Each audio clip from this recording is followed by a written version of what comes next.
La primera tesis sobre la revolución, sobre las revoluciones a partir de la experiencia de la Revolución Rusa. Toda revolución es una excepcionalidad, pero a la vez es inevitable. Toda revolución es un hecho extraordinario, imprevisible, poco frecuente, casi nada frecuente en la historia de los pueblos.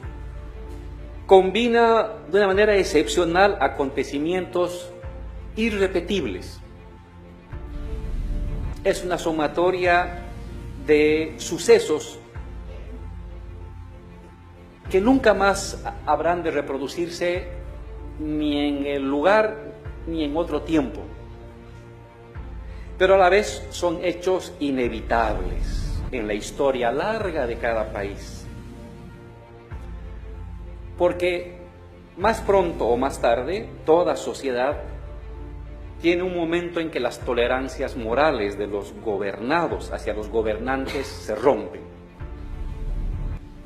Y el momento en que esas tolerancias morales se rompen, estás ante un hecho revolucionario. En segundo lugar, una revolución es una contingencia, pero planificable. Estoy manejando paradojas. Inicialmente, una revolución es un estallido de casualidades, de numerosas casualidades históricas, imposibles de prever, que se mueven al margen del voluntarismo militante de partidos, de organizaciones o de activistas.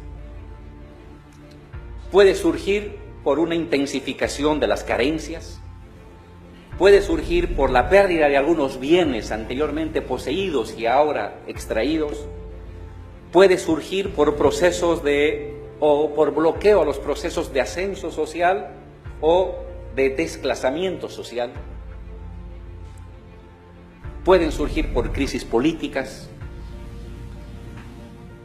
Una tercera cualidad de la revolución es que no es un acto, no es la toma del Palacio de Invierno, no es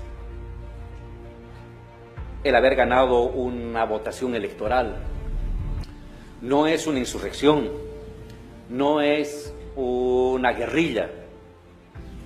Una revolución es un proceso.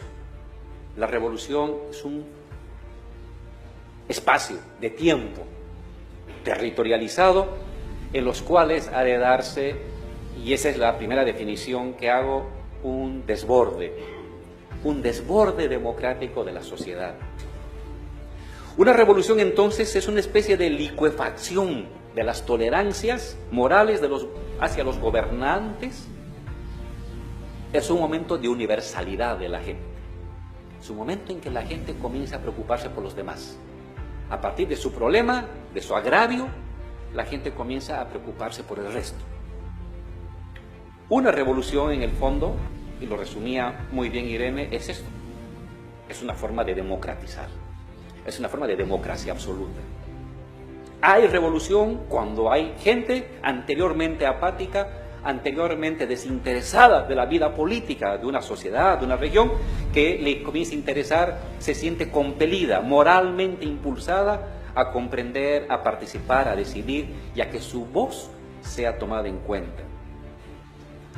Si una revolución es un hecho democrático por excelencia, es un hecho de participación extraordinaria, masiva de la gente en los asuntos que le interesan. Esa es básicamente una revolución. Entonces, una revolución es un intenso campo de lucha político-cultural en el que, en torno a sus conquistas, a sus objetivos planteados y que se van renovando y modificando, se dirime el liderazgo político y moral e intelectual de su conducción. En ese sentido, una revolución es una continua renovación cognitiva del sentido común de una sociedad. Pero si bien el hecho cultural es lo central y la revolución rusa, pero toda revolución muestra que previamente hay victorias culturales ganadas a la victoria política, siempre ha de haber un momento jacobino, lo resumía y lo explicaba Pablo,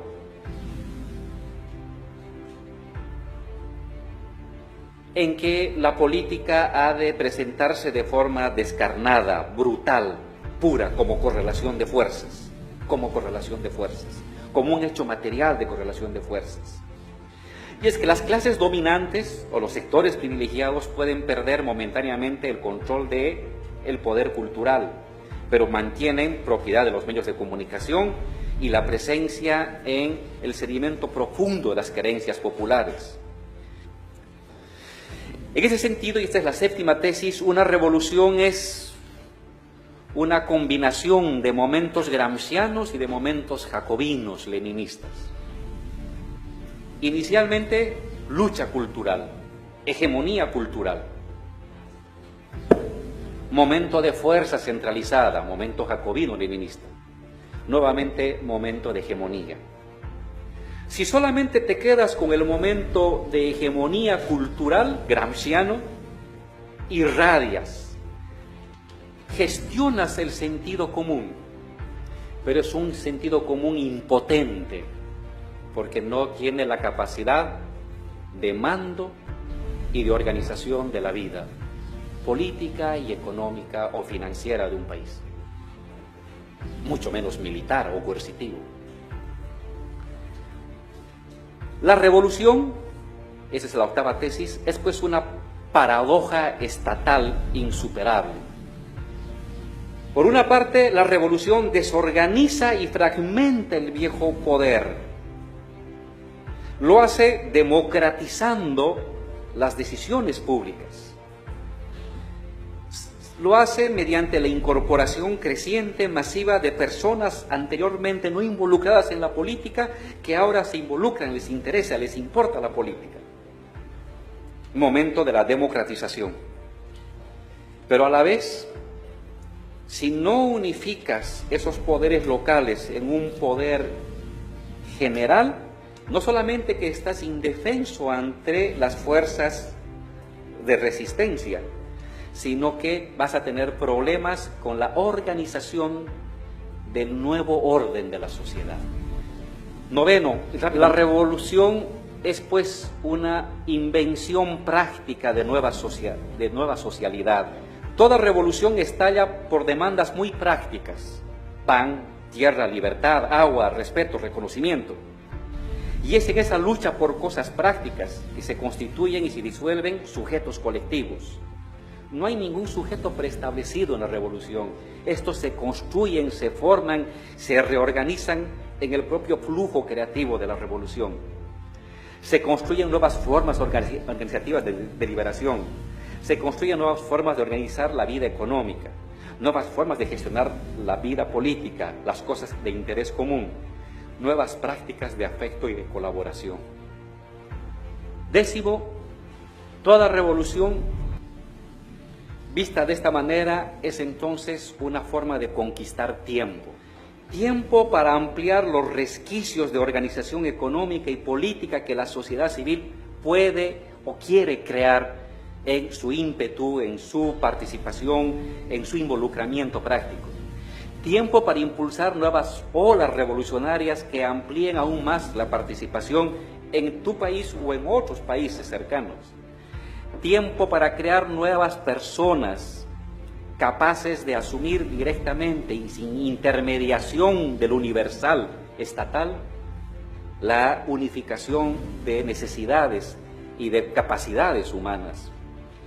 Tiempo para impulsar formas de cooperación en la economía, formas de cooperación en la política, formas de afecto cara a cara entre las personas. Tiempo para garantizar estabilidad económica, que dé tiempo para que pueda surgir estas cosas que acabamos de decir. Pareciera ser que toda revolución está condenada al fracaso. Pero solo en el fracaso la sociedad y la historia avanzan.